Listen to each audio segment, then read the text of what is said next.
Clover Chapter 252 is finally out, the fan translations, and of course, another action-packed chapter.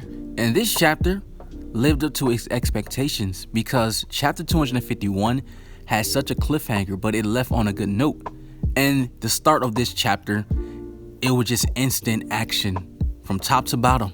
And speaking of top to bottom, Noelle's new Valkyrie armor mermaid dress.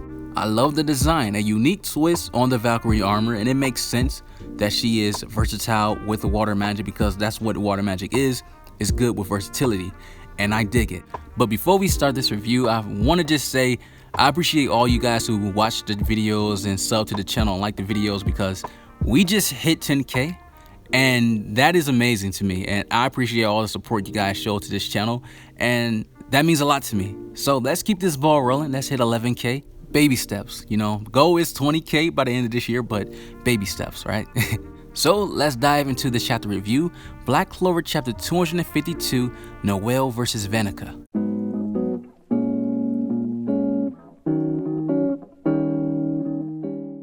So this chapter starts off where we see Noelle using her water creation magic Sea Dragon's Roar against Vanica, and Vanica negates this attack using her blood magic Crimson Beast. Now, the start of this chapter was a surprising one for me because at the end of chapter 251, you see Vanica tells her dark disciple to fight those losers, referring to Noelle and Mimosa, while she handled Loropechika. So I'm thinking that, okay, Loropechika will fight Vanica while Noelle and Mimosa will double team the dark disciple, but that didn't happen, and I totally understand it in Noelle's perspective. She really wants to fight Vanica because she has some connection to the death of her mother, and so because she is possessed by Megicula. It makes sense. Now, Vanica using blood magic, I'm not surprised by that at all because it seems as though her dark disciples have some type of magic that deals with body parts.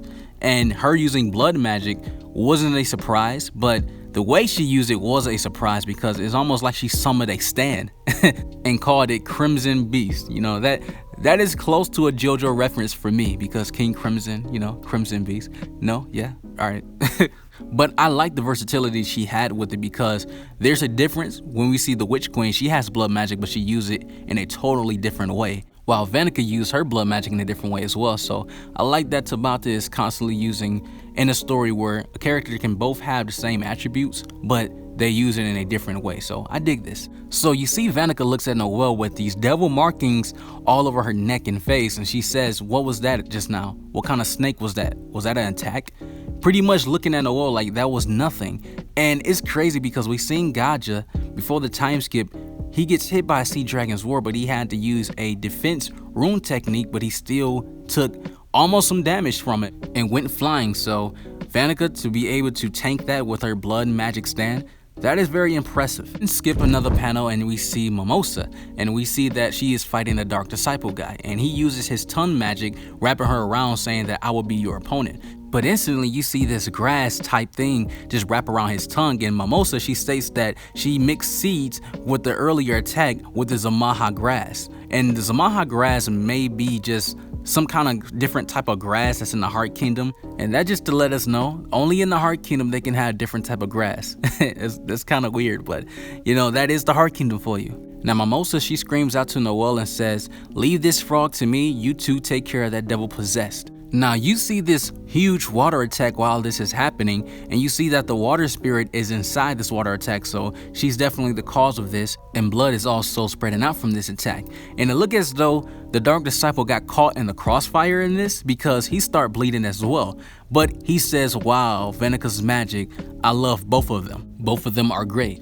Now what he's referring to is Vanica's two magic types. Now I mentioned this, I made a theory video about this like 4 or 5 months ago, that it only makes sense that the Dark Triad have two magic types because they're not like Asta.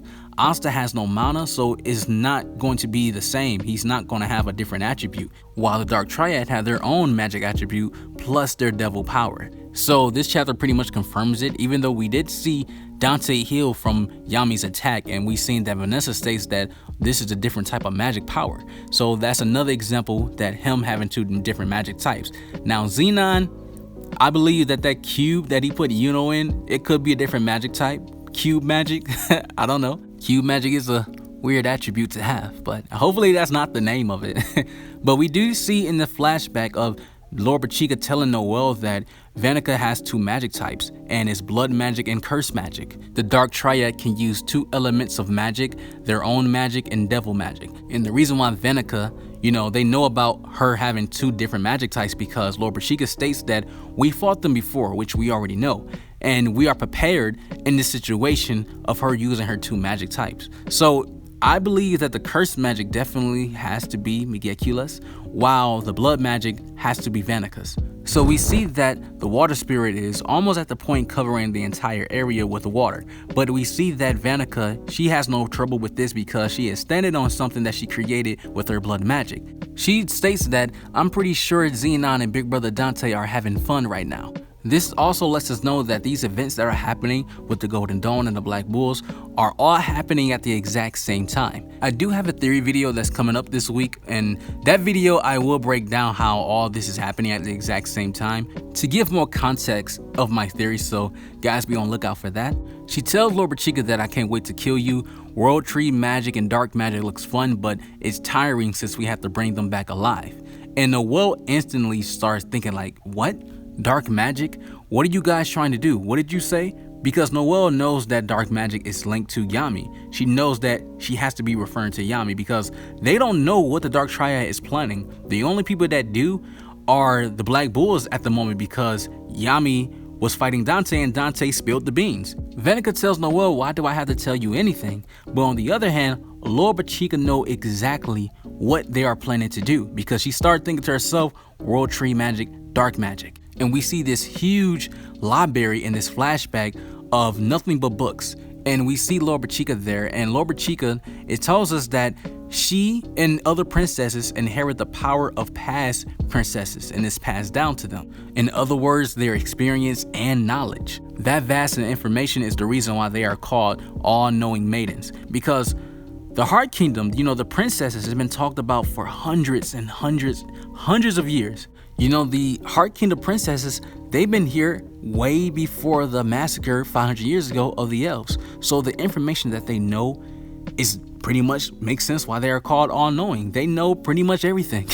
So all that information from the first princess to the last one and all that power is passed down to Loropechika. This is why she is so strong with her mana and everything, and why she knows pretty much everything that goes on with other kingdoms. And we see in that flashback, she takes a book, and within that book, we see the tree of Cliftoff, the tree of death. And all around this silhouette, we see people getting beheading and hanging from their necks, demons eating people. And I talked about this on Twitter when I seen the leaks, that this is probably the most disturbing thing that they ever did in Black Clover. This is probably the most disturbing panel, and I'm all for it because this felt like a Berserk moment, and we know that Tabata takes inspiration from Berserk, but when I seen this was bizarre. This was crazy. So we get back to the present, and we see that Loropechika, she's sweating and she's saying, how could you do such a thing? Because she knows exactly what the Dark Triad is planning to do. She tells Noelle that if we let the Dark Triad get their way, 90% of the people in this continent will die. The world will collapse. That is insane because we know with this plan, Dante is trying to bring demons to the world.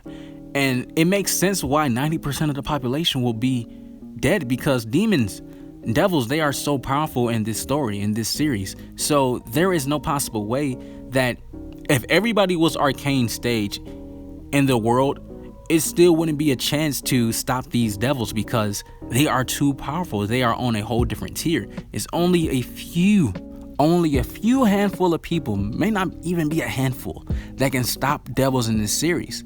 So it's dangerous that all these devils are going to be out. People are going to have to work together to stop them, and that may not be enough. So this plan that Dante and the Dark Triad is planning could be the end of everything. So Loropechika tells Vanica, how could you do such a terrifying act? This could be the end of humanity. Humanity could be ruined. Vanica says that I want to boil my blood with strong people that survive. Humans that die, they will just be weak. Let's not talk about what's going to happen later. Let's just have fun in this moment right here. So she could care less what could happen to everybody that just died.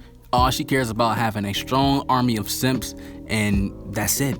she can care less. Loropechika, she gets serious and screams out, "The fate of the world is in our hands." So Loropechika uses this massive spell. She uses her water spirit magic plus mana zone plus her rune magic, the arrays of her magic, and starts drowning Vanica. Now, Vanica, she is holding her breath because she's drowning. She can't breathe in water.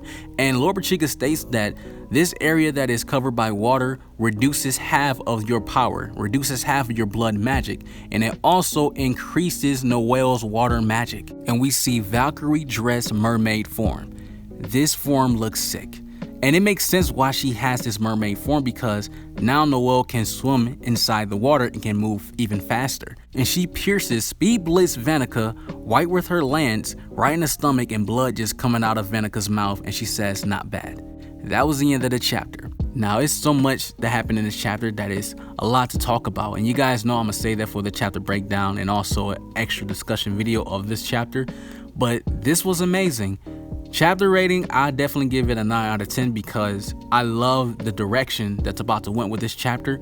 Also the flashback and how Loropechika knows about the Tree of Death, and Noelle's mermaid outfit is awesome. So if you guys enjoyed this video, make sure to leave a like. Also, if you're new to the channel, subscribe, notification bells on. Join my Discord, that's in the description. Follow me on Twitter, that's in the description as well. Again, like, subscribe. You guys take care of yourself, have an awesome life, and I'm out.